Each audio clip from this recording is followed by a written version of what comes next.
In this video, I'll share 3 attitudes of an irresistible man. Let's dive in. 3 attitudes of an irresistible man. I'm not sure if you've heard of Fernando Fernandez, the former Big Brother. He had it all: looks, money, and many attributes. In 2009, he had a car accident in Sao Paulo that left him paralyzed from the waist down. After that, one might have expected Fernando to be consumed by his problem. But what happened next was remarkable.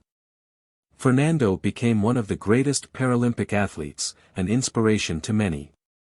Why am I telling this story? Perhaps you've heard inspiring stories of men and women overcoming challenges, from rock bottom or adversity to triumph. You've likely heard such narratives. What many don't realize in these stories is the mountain that must be climbed between the low point and the peak. This mountain demands effort, is complex, challenging, and requires hard work. The 3 attitudes of an irresistible man I'm about to share are related to climbing that mountain. To climb this mountain, one must first adopt a specific mindset. This is the number 1 mindset of every irresistible man: protagonism. The 3 parts I'll address here are attitudes of a man who takes control of his own life. An individual who assumes the lead in his own life isn't just going through the motions as a supporting character or a mere spectator. He's living his life as the protagonist. Such a man is highly irresistible and demonstrates 3 attitudes that prove it. Firstly, he takes action, even in the face of fear. Despite insecurities about acceptance or rejection, he acts. Let me explain something: fear is inherent to the human condition. Feeling fear means being alive. Therefore, when you experience fear, it's important to be thankful, as it's a vital sign that your body is functioning properly. For example, if you desire your dream job, waiting passively isn't a viable option. You won't magically have the job offered to you. You won't wait for someone else to create your resume or take the necessary courses to become a competitive candidate. Instead, you'll prepare, study, and actively pursue your goals. This sets a protagonistic man apart. A protagonistic man doesn't wait for obvious signs of a woman's interest to muster the courage to start a conversation. He doesn't passively wait for life to happen, nor does he succumb to fear and insecurity. He understands that, out there, if he hears a no, nothing changes. There are no limbs lost or wounds as deep as Fernando's. The fear of rejection is something he sees as a creation of the mind. Waiting for any sign or initiative from others to pursue your desires goes against your nature. He doesn't wait for signs, he doesn't wait to see if someone will give him a clue. Once, I spoke to someone who believed he could get job interviews because his mother chased contacts, talked to several people to hand in his resume, and, when she succeeded, he contacted them to schedule the interview. This isn't consistent with a protagonistic man. A man who remains passive in life isn't seen as attractive. Being a protagonist means making life happen, seeking what you want without relying on others, without waiting for signs. The second attitude of an irresistible and protagonistic man is not blaming, complaining, or whining about others for anything. If I could impart one of life's greatest lessons, it would be the need to eliminate the habit of complaining, speaking ill of others, and blaming someone else for what's happening.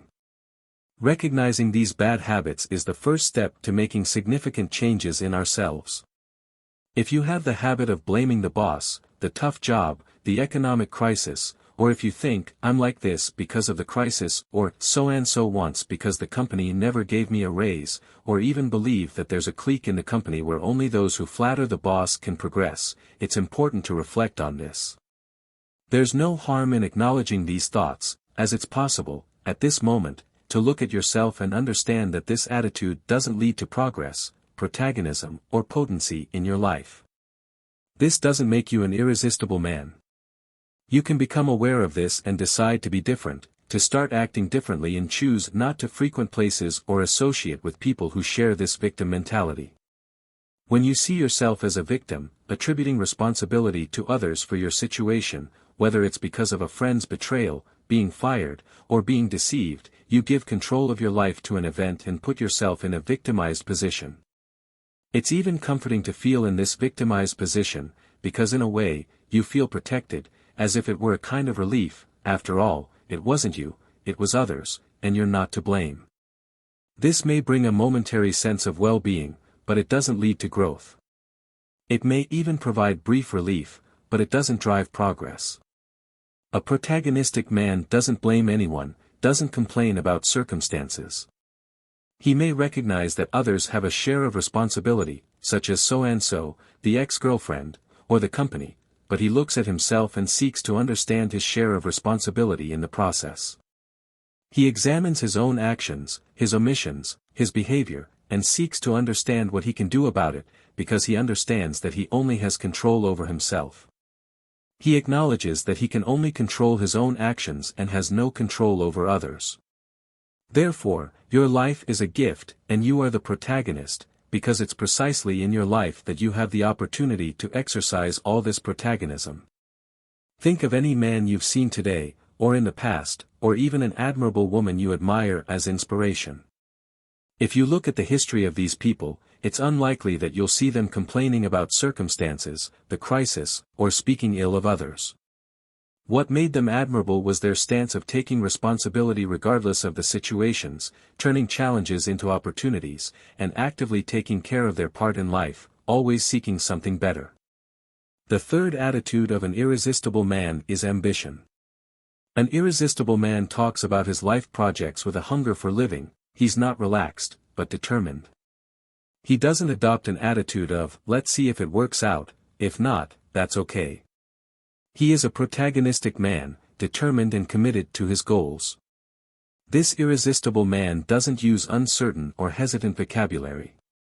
He exudes contagious energy, demonstrating a passion for the projects he's building. This determination is irresistible when a woman meets a man who is actively shaping his own life. Without waiting for signals from others, she sees that a protagonistic man makes life happen regardless of others. He doesn't blame anyone, doesn't complain about circumstances, on the contrary, he takes responsibility for himself. When a woman sees a man like that, she perceives him as an irresistible, emotionally strong man. To become this man, seek not to be on the side of the victims, but rather of the protagonists. It's the protagonists who drive the world, who move it. Use the hashtag protagonist so I can see if you understood this video and if you're on the side of the protagonists.